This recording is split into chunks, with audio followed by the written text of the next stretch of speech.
का टॉपिक है वर्णमाला। क्या है? वर्णमाला से हम आपको पढ़ा रहे हैं। वर्णमाला में कंठ क्या है?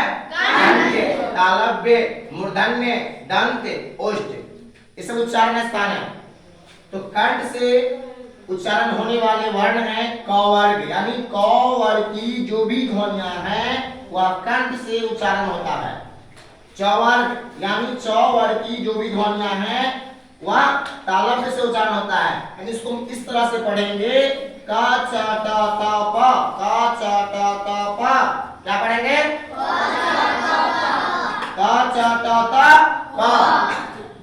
तो और इसको क का मतलब हो गया कंठ, च का मतलब हो गया तालव्य, और ट का मतलब हो गया मूर्धन्य, और त का मतलब हो गया दंत्य, और प का मतलब है ओष्ठ। यानी क च ट त प अगर हम पढ़ लेते हैं तो क का उच्चारण है कंठ, तो क वर्ग की जो भी ध्वनियां हैं, क वर्ग की ध्वनियां यानी ध्वनि मतलब आवाज सुन बोलते वक्त निकालते हैं मुंह से हम, तो उसको हम कंठ से बोलते हैं। ठीक है, अब चलते हैं अंतस्थ व्यंजन की ओर।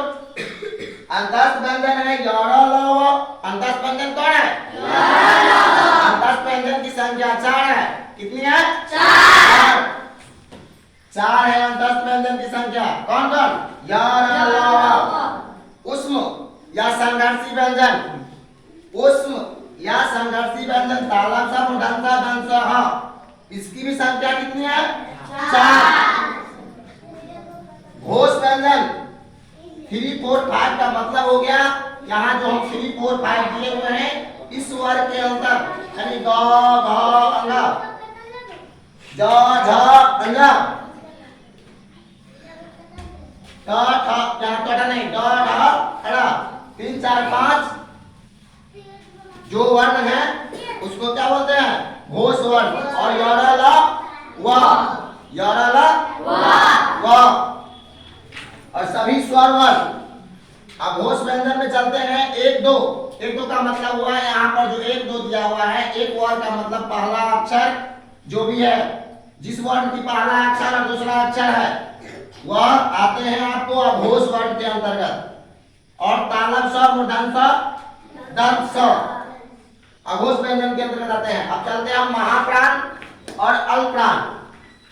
अल्पप्राण जो हो गया आपको 3, 4, 3, 5, 1, 3, 5, 1, 3, 5, यानी पहला अक्षर, तीसरा अक्षर और पांचवा अक्षर, और उसके साथ य र ल व, इतना को जोड़ते हैं तो अल्पप्राण हो जाएगा।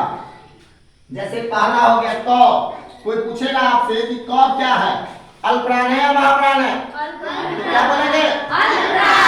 अल्पप्राण है। जैसे पूछेगा ग, ग क्या है? ग क्या है? अल्पप्राण।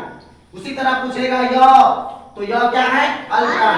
अब चलते हैं महाप्राण में 2 और 4। 2, 4 का मतलब हुआ दूसरा वर्ग, किसी भी वर्ग का दूसरा अक्षर और चौथा अक्षर। दूसरा अक्षर का मतलब हुआ ये वाले भाग, और चौथा अक्षर का मतलब हुआ ये वाले भाग। समझ में आया आप लोगों को? ये वाले भाग और ये वाले भाग, 2, 4 का मतलब हुआ दूसरा भाग, किसी भी वर्ण का दूसरा भाग और चौथा भाग। साथ में तालव्य स, मूर्धन्य स और दंत स किस वर्ण के अंतर्गत आते हैं? महाप्राण वर्ण के अंतर्गत। कहाँ आते हैं?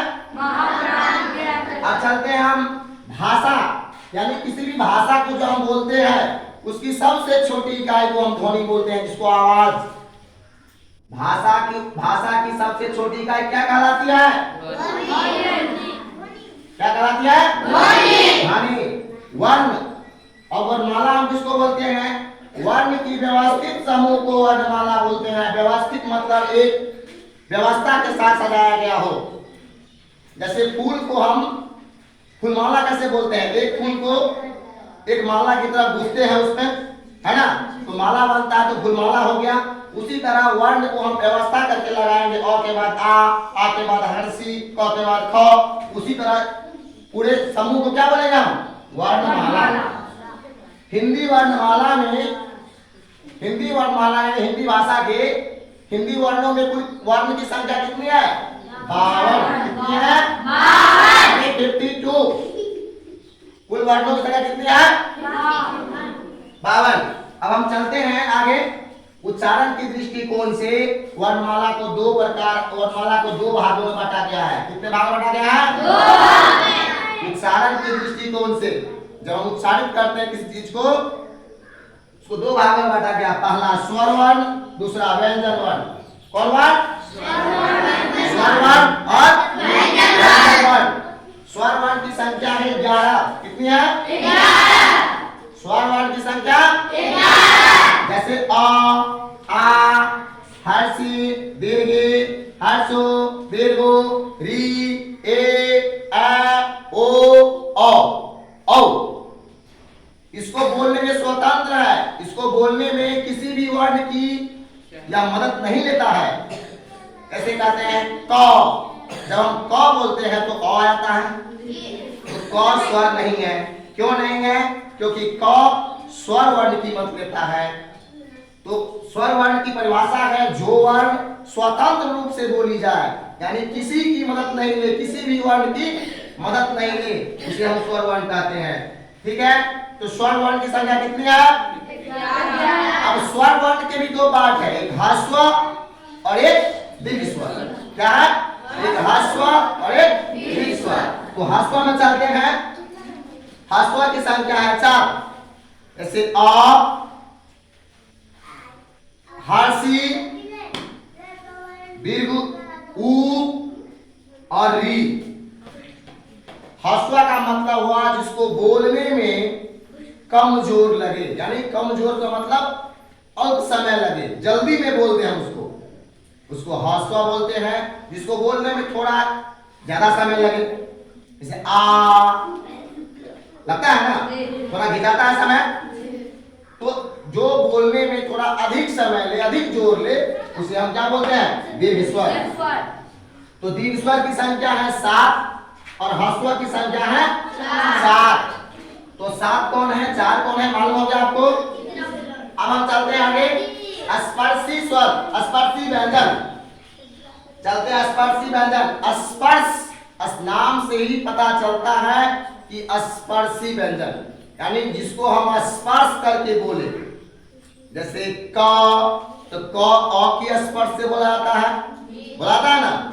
नाम से ही पता चलता है कि स्पर्शी व्यंजन कौन है। स्पर्शी व्यंजन क वर्ण से लेकर के प वर्ण तक के व्यंजन को स्पर्शी व्यंजन बोलते हैं। क से लेकर के प वर्ण तक के वर्ण को क्या बोलते हैं? स्पर्शी व्यंजन बोलते हैं।